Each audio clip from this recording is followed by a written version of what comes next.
사랑하는 성도 여러분, 새해 하나님의 축복을 많이 받으시는 여러분 되시기를 정말 바라고 또 바랍니다. 올해 우리 교회 2021년 비전 표어는 일어나서 여호와께로 나아가자입니다. 한번 따라 하실까요? 일어나서 여호와께로 나아가자. 첫 번째가 기도하며 나아가자입니다. 두 번째는 복음을 전파하며 나아가자입니다. 세 번째는 울며 하나님께로 돌아가자입니다.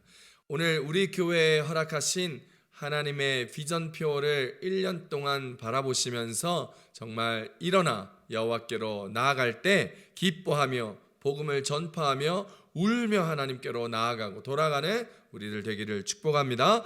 지난해 코로나로 움츠려 있느라 육적으로는 살이 좀 찌고요, 배도 나오게 되었지요. 또한 영적으로는 신앙의 도전 정신도 없어지고 믿음의 야성도 잃어버리는 결과로 이어졌습니다. 그래서 새로운 2021년에는 움츠렸던 인생의 기지개를 켜면서 일어나 여호와께로 나아가는 영적인 비상을 하는 우리 교회 공동체가 되어야 할 것입니다. 오늘 우리가 읽은 예레미야서 31장은 위로의 책이라고 불리는 성경 본문입니다. 바벨론의 포로로 끌려가 있는 하나님의 백성들에게 위로와 회복을 명시하는 내용이 담겨져 있기 때문에 붙여진 별명입니다. 이 위로의 말씀이 코로나 바이러스로 인하여 마치 바이러스의 포로 생활을 하는 것 같은 우리의 삶에도 큰 위로가 되기를 축복합니다. 예레미야 31장에는 하나님께서 이방에 흩어진 이스라엘과 유다를 회복시키시고 그들을 위로하시며 장차 오실 메시아에 대한 언약이 기록되어져 있는 말씀입니다. 하나님께서 앞서 예레미야 30장에서 말씀하신 회복에 대한 예언을 31장에서는 더욱 구체적으로 말씀하시면서 그 회복은 옛날 이스라엘 백성을 애굽에서 구출하신 것과 같다고 하셨습니다. 2020년에 코로나로 인하여 갇혀 지내며 살았던 우리의 삶을 하나님께서 이제 2021년도에 구출해 주실 것입니다. 그러니 새해에는 마제 순복음교회 모든 성도님들이 이전의 삶에서 이전의 모습에서 일어나셔야 합니다. 코로나 사태로 인하여 움츠렸던 우리의 삶을 정리하고 일어나셔야 합니다. 하나님 앞에서 멀어졌던 우리의 신앙을 회복하고 믿음의 모습에서 일어나셔야 합니다. 이제 일어나셔서 우리 모두 여호와께로 나아가야 한다라는 것이죠. 이제 하나님은 우리에게 회복을 약속하고 있습니다. 그러니 그 회복을 경험하시기 위하여서는 우리는 일어나 하나님께로 나아가야 하는 것이지요. 많은 사람들이 코로나 바이러스가 두렵다는 이유로 조심해야 한다는 이유로 그동안 예배 생활에 신앙 생활에 많이 움츠리고 수동적인 모습이 되었습니다. 경제적으로도 어렵고 추운 시기였기 때문에 재정적 지출도 많이 움츠려진 것이 사실입니다. 그러나 하나님께서 이제 회복하여 주신다고 약속하고 계십니다. 새해에는 우리의 삶도 회복하여 주신다 하셨기에 이제 우리의 경제적 상황 또한 하나님께서 일으키시고 부흥케 하시고 세워주실 것입니다. 자, 그럼 하나님께서 우리에게 일어나 여호와께로 나오라고 했는데 왜 우리가 일어나 여호와께로 나아가야 할까요? 오늘 본문에서 우리 교회 공동체 가운데 이렇게 말씀하고 계십니다. 첫 번째입니다. 우리가 광야에서 은혜를 입었기 때문입니다. 예레미야 31장 2절입니다. 여호와께서 이같이 말씀하시니라. 칼에서 벗어난 백성이 광야에서 은혜를 입었나니 곧 내가 이스라엘로 안식을 얻게 하러 갈 때라. 할렐루야. 하나님께서는 이스라엘 백성들을 애굽의 칼에서 벗어나 광야를 건너 약속의 땅 젖과 꿀이 흐르는 가나안 땅으로 인도하여 내셨습니다. 그때 이스라엘의 홍해를 건너야 하는 상황을 맞이하였을 때에 뒤에는 당시 세계 최강의 애국 군대가 이스라엘 백성들을 죽이려고 턱밑까지 추격해 온 상황이었습니다. 이스라엘 백성 앞에는 홍해가 가로막혀 있고 뒤에는 애굽의 군대가 죽이려고 쫓아오고 있는 상황. 사면초가 진퇴양난에 빠지게 된 그때에 하나님은 하나님의 사자와 구름 기둥을 이스라엘 진영 앞에서 뒤로 보내어 그들의 뒤에서 애굽 군대를 혼란스럽게 만들어 그들을 더 이상 추격하지 못하도록 하면서 쫓아오는 시간을 하나님께서 벌어 주셨습니다. 출애굽기 14장 19절에서 20절 말씀입니다. 이스라엘 진 앞에 가던 하나님의 사자가 그들의 뒤로 옮겨가매 구름 기둥도 앞에서 그 뒤로 옮겨 애굽 진과 이스라엘 진 사이에 이르러서니 저쪽에는 구름과 흑암이 있고 이쪽에는 밤이 밝음으로 밤새도록 저쪽이 이쪽에 가까이 못하였더라. 할렐루야. 하나님께서 시간을 벌어주는 사이에 모세는 바다 위에 손을 들어 홍해 바닷물이 갈라지게 하였습니다. 홍해 바닷물이 갈라져 마른 땅이 생기고 그 위로 이스라엘 백성들이 건너가 홍해 건너편 땅으로 갈 수 있게 된 것이지요. 이스라엘 백성들은 하나님의 기적을 경험하고 그들의 목숨을 부지하고 새로운 은혜의 현장으로 나아갈 수 있게 된 것입니다. 하나님의 은혜를 깊이 경험한 것이지요. 그래서 하나님은 칼에서 벗어난 내 백성이 은혜를 입었다 본문에서 이야기하고 계신 것입니다. 그런데 여러분, 광야에서 받은 은혜가 이것뿐이었을까요? 그렇지 않습니다. 마실 물이 없어서 불평불평하던 그들에게 마라의 쓴물이 나타나자 핏대를 세워가며 모세를 원망하였고, 그러자 하나님께서는 쓴물을 단물로 바꾸어 마시게 하였습니다. 또 어느 날은 물이 없다며 우리를 다 죽게 할 셈이냐라고 모세에게 달려들고 원망하자 하나님은 이스라엘 백성들이 보는 앞에서 반석을 쳐 물이 솟아나오게 하며 그들에게 그 기적의 물을 마시게 하셨습니다. 출애굽기 17장 6절입니다. 내가 호렙산에 있는 그 반석 위 거기서 내 앞에 서리니 너는 그 반석을 치라. 그것에서 물이 나오리니 백성이 마시리라. 모세가 이스라엘 장로들의 목전에서 그대로 행하니라. 할렐루야. 또한 하나님께서는 이스라엘 백성에게 40년 동안 광야에서 만나를 먹이시며 먹고 사는 것에 대한 것은 하나님의 전적인 은혜다라는 것을 가르쳐 주시고 경험하게 하셨습니다. 광야를 지내는 기간 동안 그들은 하나님의 은혜를 입은 것이죠. 출애굽기 16장 35절입니다. 사람이 사는 땅에 이르기까지 이스라엘 자손이 40년 동안 만나를 먹었으니 곧 가나안 땅 접경에 이르기까지 그들이 만나를 먹었더라. 할렐루야. 그러므로 사랑하는 성도 여러분, 저와 여러분은 오늘 이 말씀을 믿고 먹고 사는 것에 대하여 걱정하지 말며 기도하며 주님이 주시는 은혜를 경험하시는 축복을 누리시기를 소망합니다. 이 말이요 예수님께서 하신 말씀입니다. 누가복음 12장 22절 말씀입니다. 또 제자들에게 이르시되 그러므로 내가 너희에게 이르노니 너희 목숨을 위하여 무엇을 먹을까 몸을 위하여 무엇을 입을까 염려하지 말라. 할렐루야. 코로나로 힘들었던 지난 2020년을 생각해 보십시오. 한 것도 없는데요, 직장에서 잘렸는데요, 일도 제대로 못했는데요, 막 돈이 나옵니다. 물론 정부가 주는 것이지요. 하지만 그것도 하나님의 은혜라는 것을 볼 수 있는 눈이 있기를 축복합니다. 어려운 와중에 살아갈 수 있게 해주신 것, 모든 것이 하나님의 은혜입니다. 어려운 와중에 먹고 살 수 있는 것, 하나님의 은혜입니다. 어떤 분들은 어려운 와중에 더욱더 잘 되는 것, 전부가 다 하나님의 은혜인 것입니다. 하나님의 은혜 입은 것 중에 가장 큰 은혜는 하나님께서 우리와 함께하는 것, 하나님의 함께하심의 은혜인 것입니다. 하나님과 동행하는 은혜를 경험하셨다면 여러분은 모든 것이 형통하는 인생이다라는 것이죠. 요셉의 삶에 문제가 찾아올 때마다 요셉은 하나님께 일어나 여호와 하나님께로 나아갔습니다. 그렇게 나아갔더니 주님이 동행하여 주심으로 그의 삶이 형통하여 진 것이죠. 무슨 일을 만나든지 만사 형통하리라. 무슨 일을 만나든지 만사 형통하리라. 할렐루야.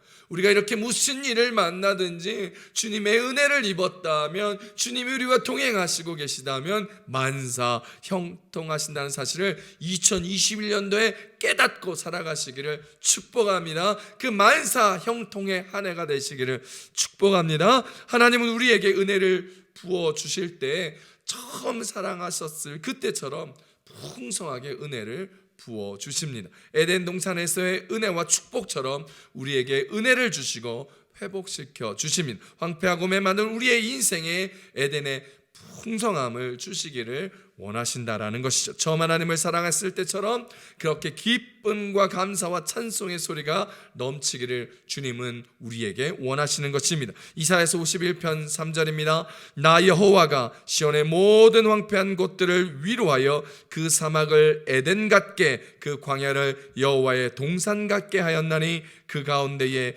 기뻐함과 즐거워함과 감사함과 창화하는 소리가 있으리라. 할렐루야. 하나님 주시는 이 놀라운 은혜를 사모하시면서 일어나서 하나님께로 나아가는 저와 여러분, 우리 교회 공동체 되시기를 축복합니다. 그런데요, 요즘 많은 그리스도인들이 은혜 받기를 원하지만, 주님이 주신 은혜는 원하지만 은혜 받은 자로서의 삶의 변화는 원하지 않는 경우가 참 많습니다. 하나님의 은혜와 축복은 내게 임하기를 바라면서도, 그 삶을 누리기를 원하면서도 은혜와 축복받은 사람으로서의 삶, 마땅한 신앙인으로서의 삶에 변화되는 것, 그 삶의 모습은 원하지 않습니다.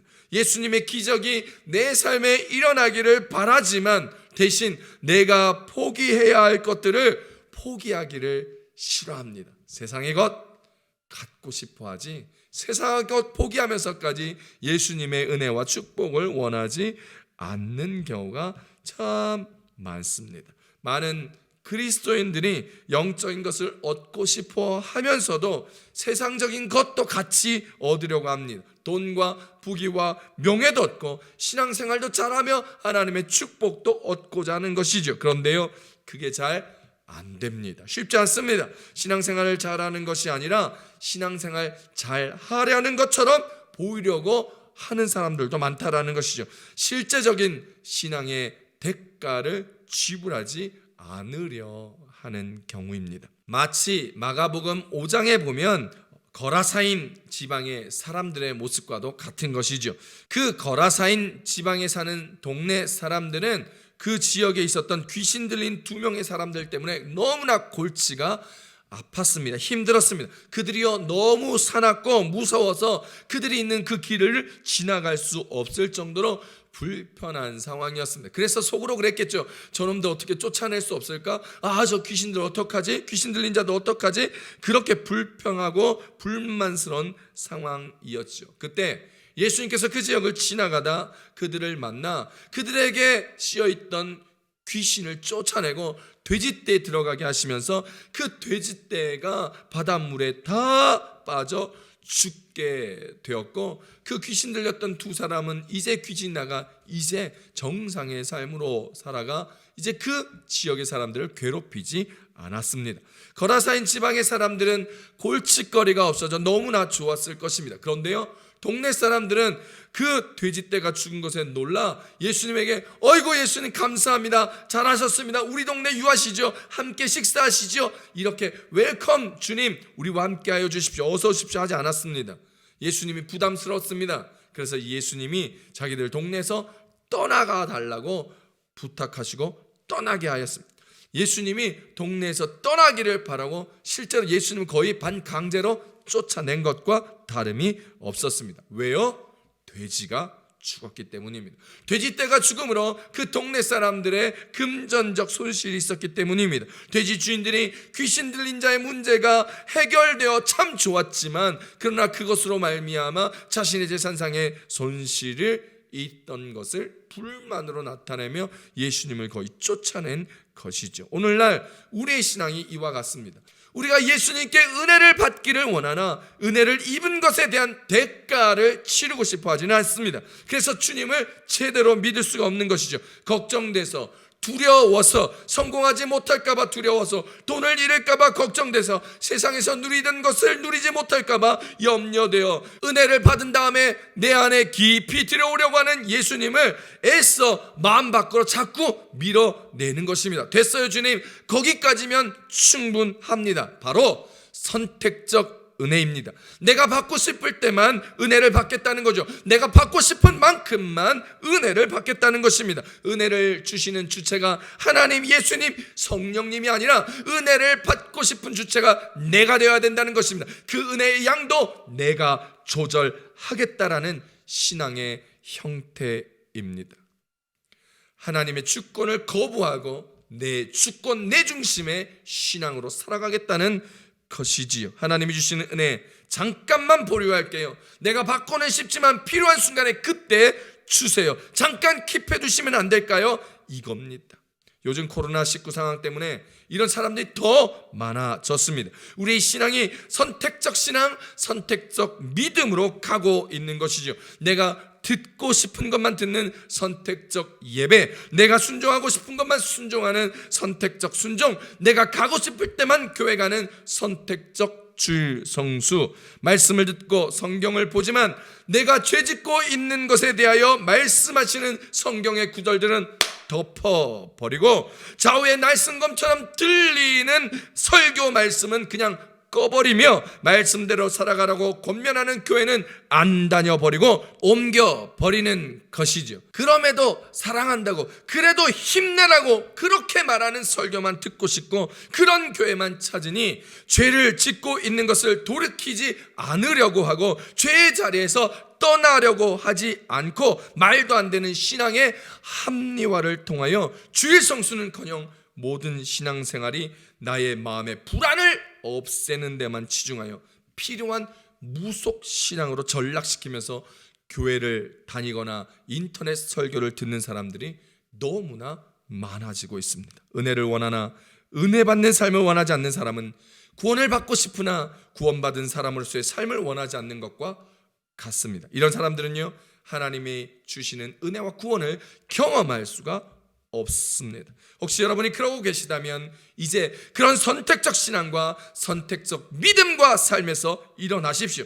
그리고 하나님께로 나아가셔야 합니다. 하나님의 전적인 은혜를 의지하고 그분의 능력으로 내 삶이 다스려지기를 기도하며 나아가시기를 축복합니다. 그리고 그분의 능력 위에서 내려오는 그분이 주시는 은혜를 누리며 입으시는 저와 여러분의 삶이 되시길 축복합니다. 그렇게 기도하고 기대하시는 여러분에게 오늘 하나님께서 하늘의 문을 여시고 하늘의 은혜를 부어주시며 하나님께서 책임지는 삶으로 인도하여 주실 것입니다. 함께 일어나 여호와 하나님께로 나아가십시다. 주님이 여러분의 인생을 책임지십니다. 할렐루야! 그런 멋진 2021년 살아가시며 간증하시는 2021년의 인생들 되시기를 축복합니다. 아멘. 우리가 일어나 여호와께로 나아가야 하는 두 번째 이유는 하나님이 영원한 사랑으로 우리를 사랑하셨기 때문입니다. 예레미야서 31장 3절입니다. 옛적에 여호와께서 나에게 나타나사 내가 영원한 사랑으로 너를 사랑하기에 인자함으로 너를 이끌었다 하였노라. 아멘. 옛날 저 학생 때요, 핑클의 Love Forever, 영원한 사랑이라는 노래가 있었습니다. 그 노래 가사의 마지막이 먼 훗날 우리 눈 감는 날까지 지금처럼 내 사랑 내 곁에 함께 해줘 라는 가사 구절이 있었어요. 또 박완규 씨가 불렀던 천년의 사랑이라는 노래 맨 마지막에 가사 보면 천년이 가도 난 너를 잊을 수 없어 사랑했기 때문에 라는 가사가 있습니다. 그런데 사람이 아무리 이렇게 노래하고 사랑해도 끝까지 사랑할 수 있는 경우는 거의 없습니다. 그 뜨겁던 부부의 사랑도 식어버려져서 이혼하고 갈라섭니다. 오랫동안 결혼 생활을 유지하는 분들도 있으시겠지만 그런 분들이 하는 이야기를 경상도 버전으로 해보면 사랑은 무신 정으로 사는 기다 정으로 안아 이렇게 얘기하는 거예요. 서로 뽀뽀라도 한번 하려 그러면 마치아라 가족끼리 뭐하는 기고 막 이렇게 얘기하죠. 사람의 사랑은요 아무리 길어도 죽고 나면 끝나는 것이에요. 하지만 하나님의 사랑은 다릅니다. 하나님의 사랑은 영원한 사랑입니다. 그분이 영원하신 분이시고 그분이 영원토록 사시며 우리를 영원토록 사랑하여 주시기 때문이죠.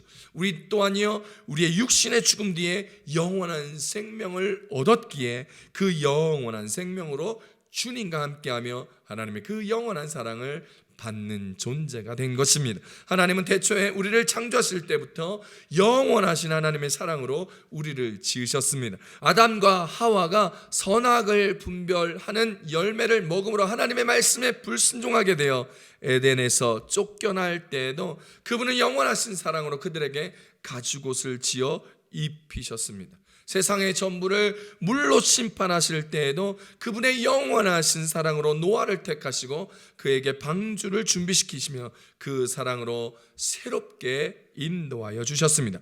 죄 많은 우리들을 구원하시기 위하여 죄 없으신 독생자 예수님을 보내주시사 십자가에 돌아가시게 하심으로 우리를 자녀 삼아 주셨습니다. 그 십자가 사건을 통하여 우리 죄를 대속하여 주시면서 하나님이 우리를 얼마나 사랑하여 주셨는지 그 변함없으신 그 사랑, 그 한결같으신 영원한 사랑을 우리에게 보여주신 것이죠. 그리고 그 영원한 사랑으로 우리를 사랑하시사 그분의 인자함으로 우리를 이끌어 주신 것입니다. 그분의 사랑이 우리에게 내려와 자유케 하심으로 오늘 우리는 이렇게 찬양으로 고백하는 것입니다.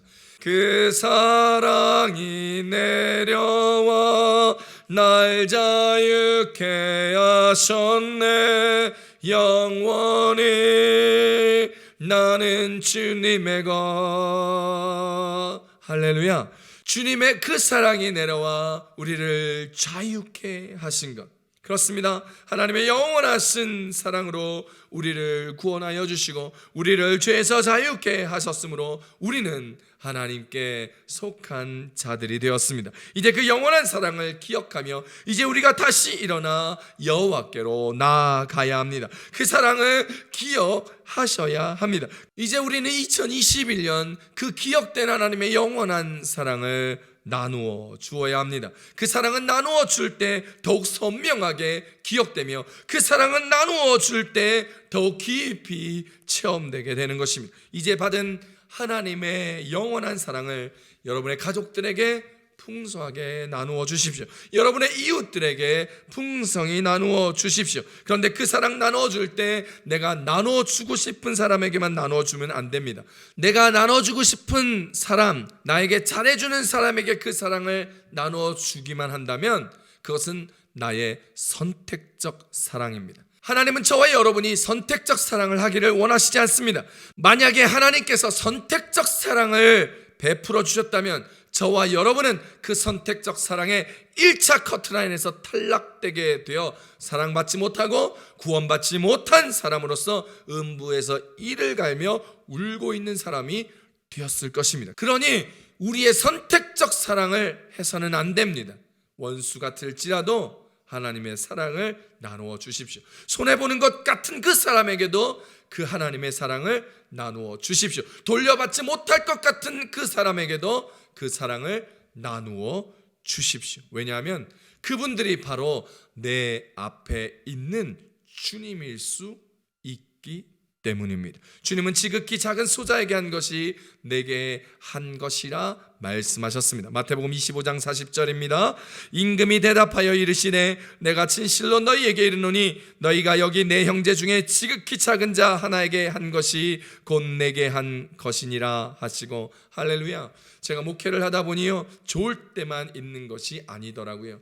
교회 욕을 하거나 제 욕을 하며 떠난 사람도 있었습니다. 그렇지만 정말 하나님의 사랑으로 대하려고 부단히도 노력하였습니다. 말씀대로 살 수 있게 하려고 때로는 가감 없이 직설적으로 신앙적 조언을 하기도 하였고 때로는 얼고 달래면서 함께 하기도 하였습니다. 그렇지만 그렇게 떠난 사람들 있었습니다. 그런데 시간이 지나고 나니요, 그때가 생각나 찾아오기도 하고 연락도 하면서 그때의 무지함, 무례함을 용서를 구하고 때론 기도와 후원으로 힘이 되어 제게 다시 돌아온 경우 참 많았습니다. 주님이 하신 것이지요. 사랑하는 성도 여러분, 목회자가 주일 성수 하라고 말 안 하면 세상 누가 감히 여러분에게 주일 성수 하라고 말할 수 있겠습니까? 목회자가 정신 차리고 죄를 끊어내고 회개하고 돌아오라고 말하지 않는다면 감히 누가 여러분에게 감히 말씀대로 살 수 있도록 권면하고 돌이키라고 이야기할 수 있겠냐는 말입니다. 그렇게 말하는 것이 사랑이 없어서가 아니에요. 그러니 제발 목사님 사랑 없다고 얘기하지 마십시오. 그렇게 말하는 것이 진정 여러분을 사랑하는 것입니다. 사랑하지 않으면 여러분을 그냥 내버려 두겠지 왜 굳이 이야기할까요? 하나님도 책망하고 혼내고 심판한 것이 하나님이 이스라엘 백성을 사랑해서라고 하였습니다. 저는 여러분 모두가 지혜 있는 분들이 되기를 소망합니다. 그렇게 여러분들이 지혜가 있으면 책망의 말을 들을 때 내게 책망하는 사람을 사랑할 수 있기 때문입니다. 잠언서 9장 8절입니다. 거만한 자를 책망하지 말라. 그가 너를 미워할까 두려우니라. 지혜 있는 자를 책망하라. 그가 너를 사랑하리라. 할렐루야. 저도 사람인지라 사랑받고 싶습니다. 하지만 목회자하다 보니 주님이 맡기신 양들을 돌보며 기도하며 여러분들이 올바른 신앙의 길로 가게 하기 위하여 신앙적으로 책망의 말을 할 때도 있을 것입니다. 그때 여러분이 지혜로워서 부족한 이 목회자를 사랑해 주셨으면 좋겠습니다. 베드로전서 3장 8절 말씀입니다. 마지막으로 말하노니 너희가 다 마음을 같이하여 동정하며 형제를 사랑하며 불쌍히 여기며 겸손하며. 할렐루야. 2021년 우리 교회 공동체 모두가 이렇게 지혜로워 정말 서로를 사랑하며 불쌍히 여기며 겸손한 공동체로 하나님의 영원한 사랑을 입은 자로서의 삶으로 서로를 사랑할 수 있는 저와 여러분 되시기를 축복합니다. 그래서 우리 교회 2021년은 하나님의 영원한 사랑을 받은 자들답게 그 사랑을 함께 나누며 베풀며 기도해 줄 수 있기를 소망합니다. 그래서 올 한 해 그 사랑을 나누고 사랑의 이름 예수님의 이름을 증거하고 전파하는 우리 모두가 되어 삶이 풍성하여지고 교회가 풍성하여지는 우리의 2021년을 경험하게 되기를 우리 예수님의 이름으로 축원합니다. 축원합니다. 세 번째, 우리가 일어나 여호와께로 돌아가야 하는 세 번째 이유는 하나님이 우리를 다시 세워줄 것이기 때문입니다. 오늘 본문 예레미야 31장 4절입니다.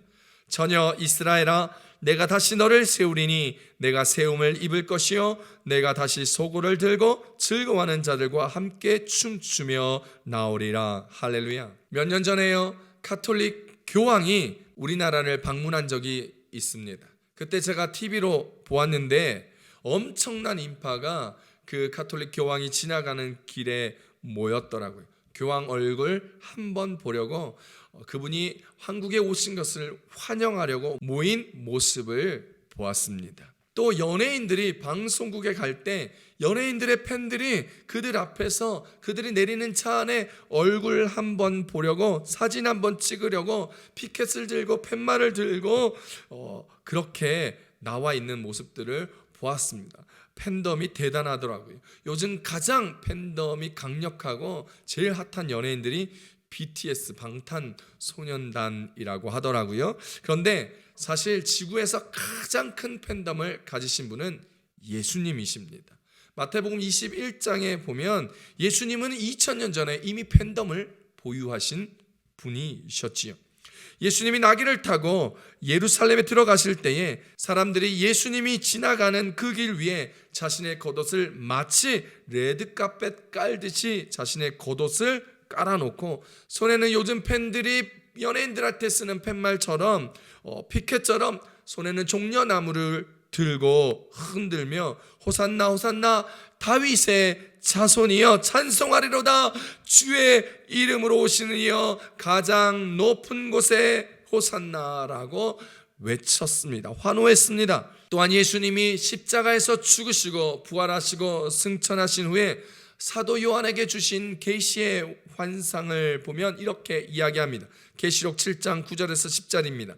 이 일 후에 내가 보니 각 나라와 족속과 백성과 방언에서 아무도 능히 셀 수 없는 큰 무리가 나와 흰 옷을 입고 손에 종려 가지를 들고 보좌 앞과 어린 양 앞에 서서 큰 소리로 외쳐 이르되 구원하심이 보좌에 앉으신 우리 하나님과 어린 양에게 있도다 하니. 할렐루야. 사랑하는 성도 여러분, 주님 오시는 날 모든 나라, 모든 백성, 모든 방언이 흰옷을 입고 손에는 종려나무 가지를 들고 주님 앞에 나와 큰 소리로 외쳐 부르는 것처럼 우리도 그날에 주님 앞에 다시 세워질 것이라는 믿음을 가지시길 축원합니다. 우리도 저들과 마찬가지로 흰옷 입은 주의 백성들이 되어 구원하심이 보좌에 앉으신 우리 하나님과 어린 양에게 있도다. 할렐루야. 소리칠 수 있는 구원받은 백성으로 다시 서게 되시기를 우리 주 예수님의 이름으로 축복합니다. 축복합니다. 우리는요, 인생의 환난과 고난에서 하나님을 만나게 됩니다. 인생의 밑바닥에서 하나님의 선하고 자비하시고 긍휼과 사랑이 한량 없음을 경험하게 됩니다. 많은 사람들이 자기의 노력으로 하나님을 만나려고 애쓰다가 자기가 의지하는 것들이 다 없어지고 무가치하다는 것을 깨닫고 나서야 그때 비로소 참으로 믿을 수밖에 없는 하나님을 온전히 바라볼 수 있게 됩니다. 하나님께서 특별히 선택하셨던 이스라엘도 마찬가지였습니다. 이스라엘은 거듭거듭 하나님을 실망시키다가 결국 BC 586년에 바벨론의 포로로 잡혀가고 맙니다. 그러나 하나님은 하나님 사랑하신 백성들을 구출하셔서 그들의 본국으로 예루살렘으로 보내고 귀환하게 만드셨습니다. 이때 이스라엘 백성들은요, 하나님께 돌아와서 눈물을 흘리며 하나님의 말씀을 들었습니다. 느헤미야 8장 9절 말씀입니다. 백성이 율법의 말씀을 듣고 다 우는지라 총독 느헤미야와 제사장 겸 학사 에스라와 백성을 가르치는 레위 사람들이 모든 백성에게 이르기를 오늘은 너희 하나님 여호와의 성일이니 슬퍼하지 말며 울지 말라 하고. 할렐루야. 여러분, 이 느헤미야 본문은요, 역사의 마지막 때에 이루어질 하나님의 완성을 암시하는 사건입니다. 비록 2020년 코로나로 인하여 인생의 바닥을 경험할지라도 우리는 낙심해서는 안 됩니다. 2021년 바로 그 자리가 있기 때문입니다. 바로 그 자리가 하나님을 다시 만나는 자리요, 바로 2021년의 그 자리가 하나님이 우리를 다시 세우시는 자리이기 때문입니다. 사랑하는 성도 여러분, 구원받은 백성으로 우리를 세우시는 하나님을 만나시기를 축복합니다. 그 우리를 세우시는 하나님, 어렵고 힘든 와중에서도 구원받은 백성이 이 땅에서 살아갈 수 있도록 넘어진 우리를, 힘든 우리를 다시 세우시는 하나님을 믿고 의지하고 다시 세우신 하나님을 향하여 기도하며 나아갈 때 하나님의 놀라운 은혜와 축복은 21년도에 우리 가운데 임하게 될 줄 믿으시기를 축원합니다. 선택적 믿음, 선택적 신앙이 아니라 온전히 하나님을 믿는 믿음으로 하나님과 온전한 관계를 이루며 나아갈 때 우리 인생에 계속 역사하시는 하나님의 은혜와 축복을 경험하시게 될 것입니다. 다시 세우시는 하나님은 물이 끊어지지 않는 샘같이 우리를 축복하실 것입니다. 그런 2021년 우리에게 펼쳐지게 될 것입니다. 사랑하는 성도 여러분, 우리가 믿는 하나님은 다시 세우시는 하나님이십니다. 그 하나님과 연결되어 있을 때, 코넥타드 됐을 때, 그때 하나님은 우리를 다시 세워주시는 것입니다. 우리에게 자족할 수 있도록 우리의 마음을 붙들어 주시고 마른 뼈를 견고케 하여 다시 일어날 수 있는 힘을 주심으로 우리에게 하늘의 신령한 복과 땅의 기름진 복을 누릴 수 있는 은혜의 시간을 허락하여 주시는 것이죠. 하나님께서 우리를 세우사 우리에게 가장 좋은 길을 열어주실 것입니다. 그러니 일어나십시오. 일어나 기도하십시오. 기도하며 구하면 하나님께서 가장 좋은 것으로 주시며 우리를 다시 세워주실 것입니다. 고린도전서 12장 31절입니다. 너희는 더욱 큰 은사를 사모하라. 내가 또한 가장 좋은 길을 너희에게 보이리라. 할렐루야. 사랑하는 성도 여러분, 이제 2021년입니다. 일어나십시오. 일어나서 여호와께로 나아가십시다. 일어나 하나님의 자녀로서, 주님의 제자로서 일어나 빛을 발하며 주님 앞에 나아가실 때 하나님의 영광이 일어나 여호와께로 나아가는 저와 여러분, 우리 교회 위에 임하게 될 것입니다. 이사야서 60장 1절입니다. 일어나라, 빛을 발하라. 이는 내 빛이 이르렀고 여호와의 영광이 내 위에 임하였음이니라. 할렐루야. 이 놀라운 영광을 맛보는 2021년에 우리 교회 모든 성도님들, 여러분의 삶, 여러분의 가정, 여러분의 인생, 우리 나라와 민족 될 수 있기를 우리 주 예수님의 이름으로 축복합니다. 축복합니다. 우리 다 같이 우리 가슴에 손을 얹고 기도하겠습니다.